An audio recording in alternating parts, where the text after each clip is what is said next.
August 16 Varamahalakshmi ವ್ರತ ಬರುವುದರ ಒಳಗೆ ಉಪ್ಪಿನಿಂದ ಹೀಗೆ ಮಾಡಿ, ನಿಮ್ಮ ಮನೆಗೆ ಹಣ ಬರುತ್ತದೆ. ಹಿಂದೂ ಧರ್ಮದಲ್ಲಿ ಉಪ್ಪು ಅಂದರೇನೆ ಲಕ್ಷ್ಮೀದೇವಿಯ ಸ್ವರೂಪ. ಏಕೆಂದರೆ ಉಪ್ಪು ಅನ್ನುವುದು ಸಮುದ್ರದಲ್ಲಿ ಹುಟ್ಟುವಂಥದ್ದು, ಅದು ಸಮುದ್ರದಲ್ಲಿ ಸಿಗುವಂಥದ್ದು. ಸಂಪಾದನೆಗೆ ದೇವತೆಯಾದ ಲಕ್ಷ್ಮೀದೇವಿ ಕೂಡ ಸಮುದ್ರದ ಗರ್ಭದಿಂದ ಜನ್ಮಿಸಿದ್ದಾಳೆ. ಹಾಗಾದರೆ ಈ ಶ್ರಾವಣ ಮಾಸದಲ್ಲಿ ಲಕ್ಷ್ಮೀದೇವಿ ಭೂಮಿಯ ಮೇಲೆ ತಿರುಗುತ್ತಾ ಇರುತ್ತಾಳಂತೆ. ಮುಖ್ಯವಾಗಿ ಈ ಶ್ರಾವಣ ಮಾಸದಲ್ಲಿ ಯಾರು ವರಲಕ್ಷ್ಮಿ ವ್ರತವನ್ನು ಆಚರಿಸುತ್ತಾರೋ ಅಂಥವರು ಆಗಸ್ಟ್ 16ನೇ ತಾರೀಕು ವರಲಕ್ಷ್ಮಿ ವ್ರತ ಬರುವುದರ ಒಳಗೆ ಲಕ್ಷ್ಮೀದೇವಿಗೆ ಎಷ್ಟೋ ಇಷ್ಟವಾದ ಕಲ್ಲು ಉಪ್ಪಿನಿಂದ ನಿಮ್ಮ ಮನೆಯಲ್ಲಿಯೇ ಕೆಲವು ಪರಿಹಾರಗಳನ್ನು ಪಾಲಿಸಿದರೆ ಸಾಕು, ಲಕ್ಷ್ಮೀದೇವಿ ಮೊದಲೇ ನಿಮ್ಮ ಮನೆಗೆ ಬಂದು ಕೂರುತ್ತಾಳೆ. ನೀವು ಮಾಡುವ ಪೂಜೆಗಳನ್ನು ವೀಕ್ಷಿಸುತ್ತಾ, ನೀವು ನಿವೇದಿಸುವ ನೈವೇದ್ಯವನ್ನು ಸೇವಿಸುತ್ತಾ ಎಷ್ಟೋ ಸಂತೋಷಪಟ್ಟು ನಿಮ್ಮ ಮನೆಯ ಮೇಲೆ ಅಷ್ಟ ಐಶ್ವರ್ಯವನ್ನು ಸುರಿಸುತ್ತಾಳೆ.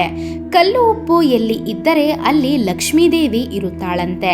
ಹಾಗಾಗಿ ಈ ವರಮಹಾಲಕ್ಷ್ಮಿ ವ್ರತ ಬರುವುದರ ಒಳಗೆ ಒಂದು ಗಾಜಿನ ಬೌಲ್ ಅಂದರೆ ಒಂದು ಗಾಜಿನ ಪಾತ್ರೆಯಲ್ಲಿ ಕಲ್ಲು ಉಪ್ಪನ್ನು ತುಂಬಿ ನಿಮ್ಮ ಪೂಜೆ ಕೋಣೆಯಲ್ಲಿ ಇರುವ ಲಕ್ಷ್ಮೀದೇವಿಯ ಫೋಟೋದ ಮುಂದೆ ಇಡಬೇಕು. ಹೀಗೆ ಮಾಡಿದರೆ ಲಕ್ಷ್ಮೀದೇವಿ ಎಲ್ಲಿದ್ದರೂ ಸರಿ ನಿಮ್ಮ ಮನೆಯೊಳಗೆ ಹೆಜ್ಜೆ ಇಡುತ್ತಾಳೆ ಎಂದು ಪಂಡಿತರು ಹೇಳುತ್ತಾರೆ.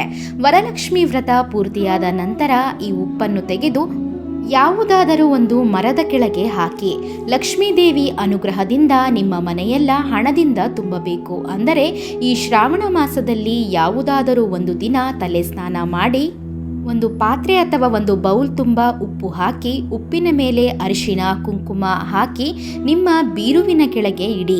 ಹೀಗೆ ಮಾಡಿದರೆ ನಿಮ್ಮ ಮನೆಗೆ ಆಕಸ್ಮಿಕವಾಗಿ ಹಣ ಬರುತ್ತದೆ. ನಿಮ್ಮ ಮನೆಯ ಬೀರುವಿನಲ್ಲಿ ಲಕ್ಷ್ಮೀದೇವಿ ನೆಲೆಸಿರುತ್ತಾಳೆ.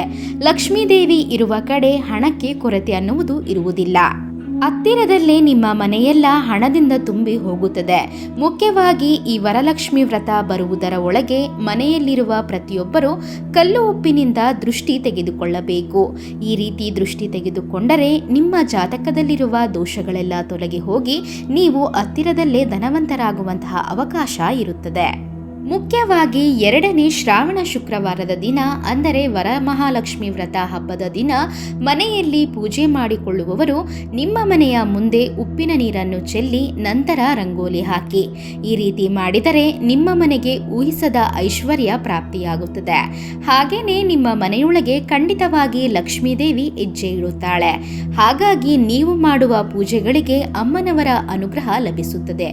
ಯಾರು ಹಣದ ಸಮಸ್ಯೆಯಿಂದ ಬಾಧೆ ಪಡುತ್ತಿದ್ದಾರೆ ಅಂಥವರು ಈ ವರಮಹಾಲಕ್ಷ್ಮಿ ವ್ರತ ಬರುವುದರ ಒಳಗೆ ಒಂದು ಬೌಲ್ನಲ್ಲಿ ಅದರ ತುಂಬ ಉಪ್ಪು ಹಾಕಿ, ಅಂದರೆ ಕಲ್ಲು ಉಪ್ಪು ಹಾಕಿ, ಅದರ ಮೇಲೆ ಅರಿಶಿಣ ಕುಂಕುಮವನ್ನು ಹಾಕಿ, ಹೂವು ಹಾಕಿ ನಿಮ್ಮ ಮನೆಯ ಈಶಾನ್ಯ ದಿಕ್ಕಿನಲ್ಲಿ ಇಡಿ.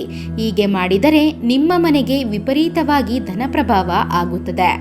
ಎಲ್ಲರ ಮನಸ್ಸಿನಲ್ಲೂ ಏನೋ ಒಂದು ಕೋರಿಕೆ ಇದ್ದೇ ಇರುತ್ತದೆ. ನಿಮ್ಮ ಕೋರಿಕೆ ನೆರವೇರಬೇಕು ಅಂದರೆ ವರಮಹಾಲಕ್ಷ್ಮಿ ವ್ರತ ಬರುವುದರ ಒಳಗೆ ಒಂದು ಬೌಲ್ನಲ್ಲಿ 2 ಸ್ಪೂನ್ ಆಗುವಷ್ಟು ಅಂದರೆ 2 ಚಮಚ ಕಲ್ಲು ಉಪ್ಪನ್ನು 2 ಲವಂಗ ಹಾಕಿ ಆ ಉಪ್ಪಿನ ಮೇಲೆ ನಿಮ್ಮ ಕೈಯನ್ನು ಇಟ್ಟು ಉಪ್ಪನ್ನು ಲಕ್ಷ್ಮೀದೇವಿ ಸ್ವರೂಪವಾಗಿ ಭಾವಿಸಿ ನಿಮ್ಮ ಮನಸ್ಸಿನಲ್ಲಿ ಇರುವ ಕೋರಿಕೆಗಳನ್ನು ಹೇಳಿಕೊಳ್ಳಿ.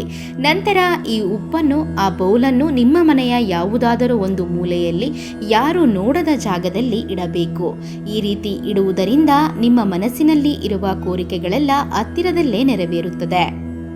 ಕಲ್ಲು ಉಪ್ಪನ್ನು ಒಂದು ಪೇಪರ್ನಲ್ಲಿ ಹಾಕಿ ನಿಮ್ಮ ಜೇಬಿನಲ್ಲಿ ಇಟ್ಟುಕೊಳ್ಳಿ. ಇದರಿಂದ ಹಣದ ಪರವಾಗಿ ಚೆನ್ನಾಗಿ ಇರುತ್ತದೆ. ಶನಿವಾರದ ದಿನ ಮಾತ್ರ ನಿಮ್ಮ ಮನೆಗೆ ಉಪ್ಪನ್ನು ತರಬಾರದು. ಹೀಗೆ ಮಾಡಿದರೆ ನಿಮ್ಮ ಮನೆಯಲ್ಲಿ ಹಣದ ಸಮಸ್ಯೆ ಏರ್ಪಡುತ್ತದೆ. ಹಾಗೇನೆ ಸಾಯಂಕಾಲ 6ರ ನಂತರ ಉಪ್ಪನ್ನು ತರಬಾರದು. ನಿಮ್ಮ ಮನೆಯನ್ನು ಶುಚಿ ಮಾಡುವಾಗ, ನೆಲ ಒರೆಸುವಾಗ ಆ ನೀರಿಗೆ ಸ್ವಲ್ಪ ಕಲ್ಲು ಉಪ್ಪು ಹಾಕಿ ಆ ನೀರಿನಿಂದ ಮನೆಯನ್ನು ಶುಚಿ ಮಾಡಿ. ಇದರಿಂದ ಮನೆಯಲ್ಲಿ ಪಾಸಿಟಿವ್ ಎನರ್ಜಿ ಹೆಚ್ಚಾಗುತ್ತದೆ, ನೆಗೆಟಿವ್ ಎನರ್ಜಿ ಎಲ್ಲ ದೂರವಾಗುತ್ತದೆ. ಎಲ್ಲರಿಗೂ, ನಿಮ್ಮ ಮನೆಯಲ್ಲಿರುವಂತಹ ಎಲ್ಲ ಸದಸ್ಯರಿಗೂ ಒಳ್ಳೆಯದು ಆಗುತ್ತದೆ. ಮನೆಯಲ್ಲಿರುವ ಎಲ್ಲರೂ ಚೆನ್ನಾಗಿ ಸಂಪಾದನೆ ಮಾಡುತ್ತಾರೆ. ಧನ್ಯವಾದ ಸ್ನೇಹಿತರೆ. ಈ ಮಾಹಿತಿ ನಿಮಗೆ ಇಷ್ಟವಾಗಿದ್ದಲ್ಲಿ ಮತ್ತಷ್ಟು ಇಂತಹ ಉಪಯುಕ್ತ ಮಾಹಿತಿಗಾಗಿ ನಮ್ಮ ಚಾನಲನ್ನು ಸಬ್ಸ್ಕ್ರೈಬ್ ಮಾಡಿಕೊಂಡು ಹಾಗೆ ವಿಡಿಯೋಗೊಂದು ಲೈಕ್ ಮಾಡಿ.